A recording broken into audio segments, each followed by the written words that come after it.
Me miro al espejo y ya ni siquiera intento convencerme a mí mismo de que estoy bien. No después de lo de anoche, con mi carro súper veloz, la música, esa sensación de que el mundo me debe algo. Y yo dispuesto a cobrarlo con cada trago. Pero claro, no todo el mundo entiende mi manera de celebrar antes de una pelea importante. Mucho menos la policía de California. Luces rojas en el retrovisor, la sirena gritando. Y ahí estoy. Yo soy Julio César Chávez Jr., el hijo de la leyenda. El gran heredero de un apellido que en México se pronuncia como si fuera una oración a la Santísima Virgen María. Pero hoy no soy un campeón, solo un tipo esposado, con la mirada fija en el pavimento y la misma expresión que un niño cuando lo atrapan robando galletitas. Capítulo 1. Nacido en la sombra y entre gritos.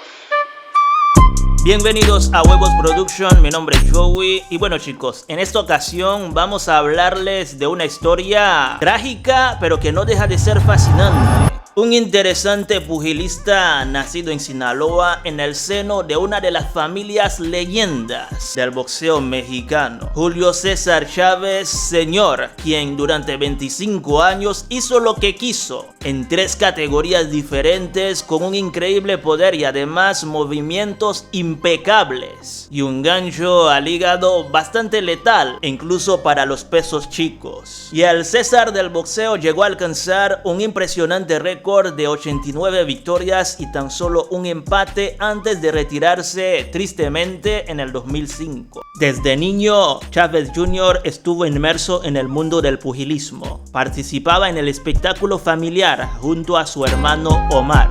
Y se le veía en las cámaras justo antes de las peleas de su papá. Su madre y toda la familia se dice que son protestantes y esta fe profunda fue pilar importante en la crianza y apoyo emocional para los chicos. Vale la pena mencionar que la crianza de Chávez Jr., especialmente su relación con su papá, fue, para decir poco, complicada, ya que constantemente lo comparaban con Omar, quien sí era más disciplinado, y además hay que separar el Chávez Sr.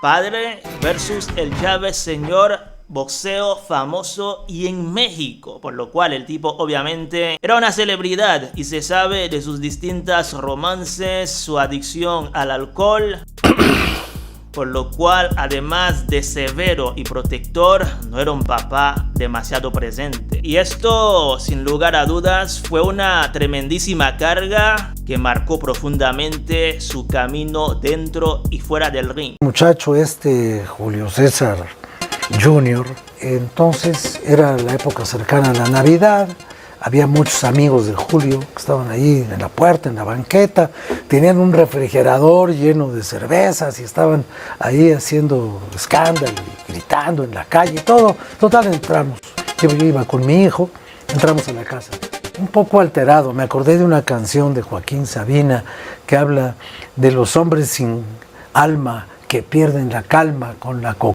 Entonces andaba hasta arriba, ¿no? Entonces gritaba y vociferaba y aventaba cosas. Estaban ahí sus 2 niños, chiquitos, eran unos chavitos.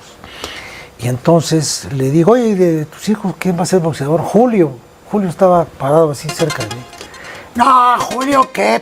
Pero si este es bien idiota, hombre, este es bien menso. No le decían idiota ni menso, le decía como se debe decir allá en el norte. Y dice, no, mejor el Omarcito, a este sí le voy a enseñar, este es bien bruto, que sape contra el otro. Entonces yo me acuerdo de esa escena y el pobre niño, pues en ese tiempo debe haber tenido 9 o 10 años. El pobre cuate estaba azorrillado, con mucho miedo porque el papá lo estaba humillando, sapeando, diciéndole estúpido a cada 3 minutos. Bueno, entonces era una cosa espantosa. Y yo digo, bueno, y después de eso lo metió al box, que no le gustaba. Al que le gustaba era al otro, a Omar. Y resultado, este pobre muchacho se ha pasado más tiempo litigando y clínicas de desintoxicación y relacionándose con gente que conoció gracias a su papá.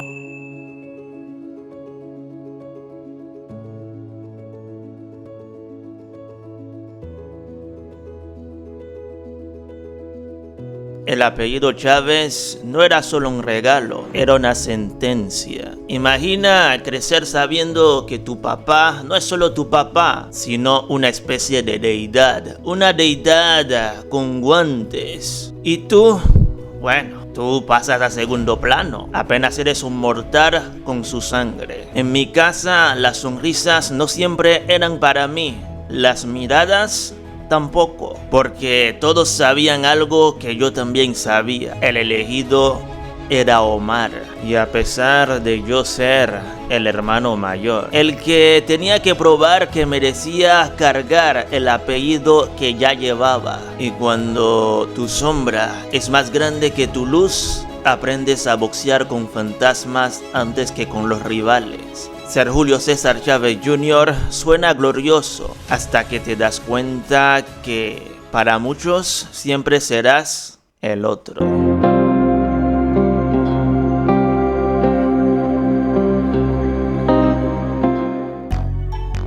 Capítulo 2. Los amigos del gran campeón.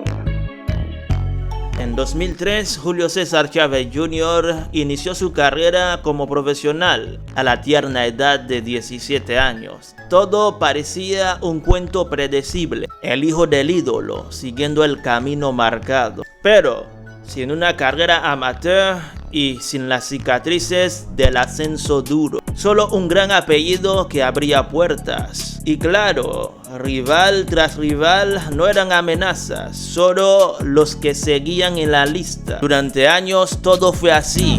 Oposición baja, victorias rápidas y un público que se debatía si había esperanza o todo se trataba de una gran decepción. Pero aquí está la verdad que nadie te dijo. Desde un principio algo no encajaba. Su estilo carecía de la precisión de su papá. Sobre el gancho de izquierda era un eco, un pequeño reflejo de la grandeza del César. El resto, improvisación con algo de valentía y un agujero enorme en la defensa. Y la disciplina, bueno, digamos que en lugar de entrenar como un profesional junior, entrenaba como alguien que sabía que su apellido podía cubrir ciertos pecados.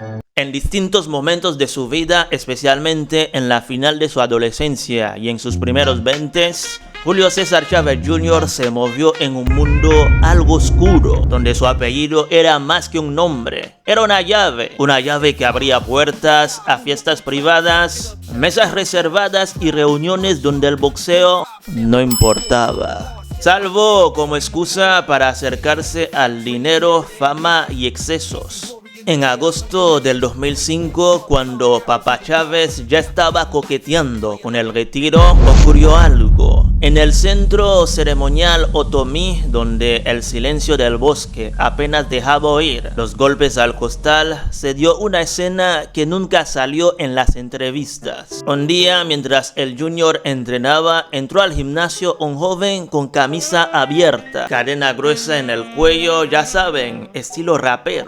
No pidió permiso, no saludó a todos. Solo se acercó y entre susurros, alguien le dijo su nombre al Junior. Como casi si fuera un delito pronunciarlo. Ovidio Guzmán el Ratón, uno de los chapitos. Ese instante no duró más de unos segundos, pero para quienes estaban ahí, fue suficiente para entender que el círculo del Junior ya no solo estaba hecho de promotores y aficionados del boxeo.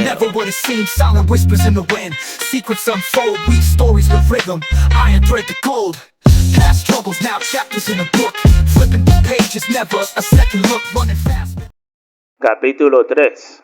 Cuando el brillo se apaga. Con Troy Rowland en 2009 apareció la primera grieta seria. El Junior ganó arriba del ring, pero en la prueba antidopaje dio positivo a un diurético. Resultado, la pelea quedó en no contest y como castigo 7 meses de suspensión. Un error que irónicamente lo empujó hacia la mejor decisión de su carrera, contratar al mismísimo Freddie Roach. Roach, el mismo que estaba moldeando al mejor Manny Pacquiao, tomó un rato para darle forma al heredero del gran César. Y por un momento funcionó, ya que contra John Dory mostró un boxeo más pulido, menos improvisado, suficiente para convencer que esta vez sí que iba en serio. En 2011 fue su cima ante Sebastian Bick. En una pelea cerrada, el Junior se coronó como campeón mundial del CMB. El apellido brillaba de nuevo y en los siguientes meses defendió el título 3 veces. Manfredo Jr., Marco Antonio Rubio y Andy Lee. Y la noche frente a Andy Lee fue especial, ya que lo noqueó con contundencia y la verdad es que nadie puede tildar a Andy Lee de bulto. Fue un rival legítimo, un campeón real. Pero como siempre pasa, una cima que está hecho de barro pues tiene que ser fugaz, porque lo inevitable llegó y llegó pronto. Sergio Maravilla Martínez, un boxeador técnico, elusivo y con gran inteligencia en el ring, un zurdo que dominaba con movimiento y precisión. Durante 11 asaltos y medio, el argentino redujo al Junior a un espectador de su propia derrota. Técnica contra voluntad, inteligencia contra fuerza bruta. Solo en el round 12, Julio pudo sacar un ataque desesperado que hizo tambalear a Martínez. Pero ni con 3 knockdowns iba a ganar esa pelea. En verdad fue una escena de película, demasiado corta, demasiado tarde. El resultado fue más que una derrota, fue el principio del derrumbe. Un doping positivo por marihuana y además las burlas que ya circulaban en las redes.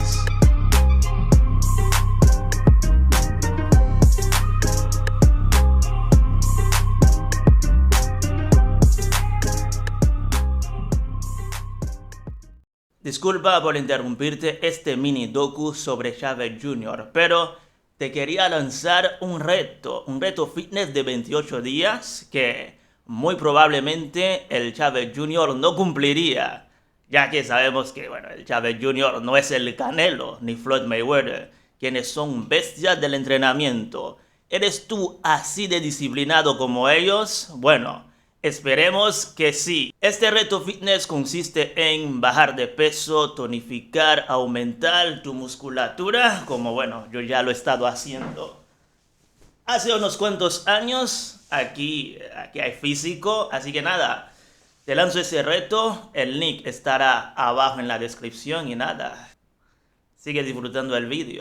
Y al regreso llegó contra Brian Vera. Arriba del ring, el Junior ganó por decisión, pero abajo la verdad era otra. Todos lo vieron, muchos periodistas coincidieron en lo mismo. La pelea fue de Vera. Fue un robo disfrazado de victoria. Y tuvo que tener una revancha contra Vera para legitimar una verdadera y justa victoria. Pero el 2015 marcó otro punto de quiebre. Andrés Fonfara lo mandó a la lona en el 9º round y cuando sonó la campana, Julio no quiso seguir. Fue bastante decepcionante. El hijo del gran campeón sentado en la banca rindiéndose antes de que llegara al final. Ahí perdió algo más que una pelea, perdió la poca credibilidad que le quedaba. Después de aquello, tuvo un par de victorias para conseguir la mejor bolsa de su vida hasta el momento. La llamada pelea por México. Julio César Chávez Jr. contra el gran Saúl Canelo Álvarez, quien estaba llegando a su apogeo. Un apellido contra un legado nuevo. 2 generaciones enfrentadas bajo las luces de Las Vegas. Pero no hubo guerra, no hubo orgullo. hubo un Julio estático, amarrado, sin lanzar golpes, y round tras round Canelo lo golpeaba sin respuesta alguna. El público lo entendió enseguida. No sé si darles la razón, pero todo el mundo pensaba que ese no era un verdadero Chávez. Esa noche la herencia quedó reducida a silencio, y después de todo eso vinieron intentos que ya a nadie le importaba, la verdad. Bueno, exagero, porque peleó contra Daniel Jacobs en 2019, llegó con sobrepeso, pactaron con dinero y aún así volvió a decepcionar. Se retiró en el quinto asalto, alegando una fractura de nariz que nunca nadie comprobó. Y obviamente el duro público mexicano no lo perdonó. Lo despidieron con abucheos, botellas y proyectiles. Vaya vergüenza de noche para el Junior.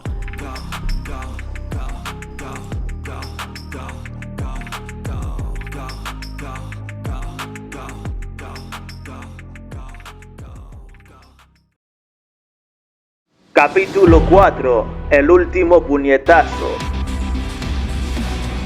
Después de Jacobs, Chávez Jr. parecía un fantasma de lo que alguna vez fue. Intentó recomenzar, pero cada regreso fue más caótico que el anterior. Sanciones por dopaje, entrenadores que iban y venían como sombras. Arrestos menores que exhibían una vida fuera de control, y sin mencionar sus desmadres por las redes sociales y acompañado de personajes de dudosa procedencia. Pero en 2021 buscó redención contra Anderson Silva, una leyenda de la UFC. Una pelea extraña, casi absurda. No era boxeo de campeonato, era espectáculo. E incluso Silva por momento parecía ser más él el boxeador que el Junior. Otra mancha, otra derrota que nos recordaba que el apellido ya no garantizaba nada. Este año 2025, un youtuber convertido en boxeador llamado Jake Paul vio el Junior como una perfecta oportunidad para intentar ganar, o más bien recuperar, si es que esto se puede decir, credibilidad, ya que venía de enfrentar a un anciano. Estamos hablando a un Mike Tyson de casi 60 años. Así que para Jake Paul era enfrentar al menos una segunda vez un boxeador real después de Tommy Fury, y para el Junior una especie de salvación y una pelea para limpiar su nombre y recuperar algo de honor perdido. Pero en ese ring ya no estaba el heredero del gran campeón mexicano, estaba un hombre cansado, golpeado por la vida, mucho más que por sus rivales. Y de nuevo, en otra bochornosa pelea, volvió a perder el Junior. Increíble, pero cierto. Un Jake Paul que trabaja más, que es más disciplinado, pudo vencer a un boxeador real. Pero bueno, siguió la vida del Junior, pero un golpe bastante letal aplastó al hijo de la leyenda. Gonzalo, fue detenido el hijo de Julio César Chávez, mítico boxeador, 4 días después de haber tenido una pelea de cierto perfil. Efectivamente, Juan Carlos, es que este arresto de Julio César Chávez Jr. se efectuó precisamente este miércoles en Studio City, California, una ciudad que se encuentra a unos 25 minutos al norte de la ciudad de Los Ángeles, y fue llevada a cabo por parte de agentes del Servicio de Control de Inmigración y Aduanas de Estados Unidos, ICE por sus siglas en inglés, quien luego será deportado a México, en donde enfrenta una orden de arresto en su contra por presunto nexos con el crimen organizado de tráfico de armas de fuego, munición y explosivos. Esto de acuerdo con el comunicado de prensa que dio a conocer el Departamento de Seguridad Nacional este jueves, Juan Carlos.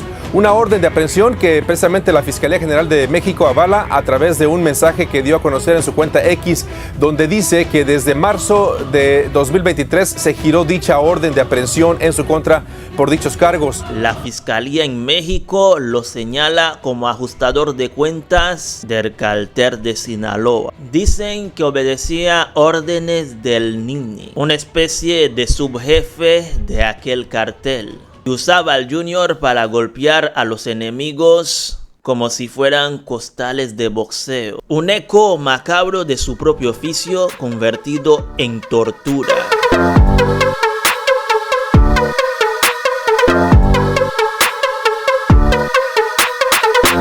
El 24 4 de agosto del 2025, Julio César Chávez Jr. volvió a salir por la puerta grande de un tribunal. Esta vez no como aquel joven heredero del boxeo que cargaba con el apellido más sagrado de México, sino como un hombre marcado por los errores y la fragilidad, vinculado a proceso, liberado bajo fianza y con medidas cautelares. El hijo de la leyenda quedaba otra vez en libertad, pero no libre del peso que lo ha perseguido toda su vida.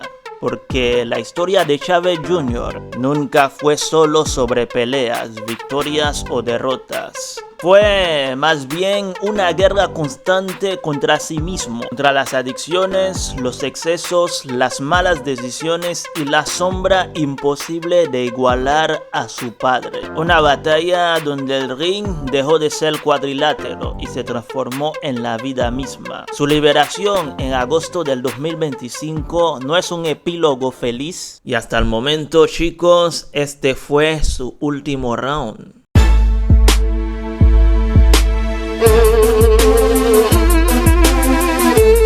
Thank you.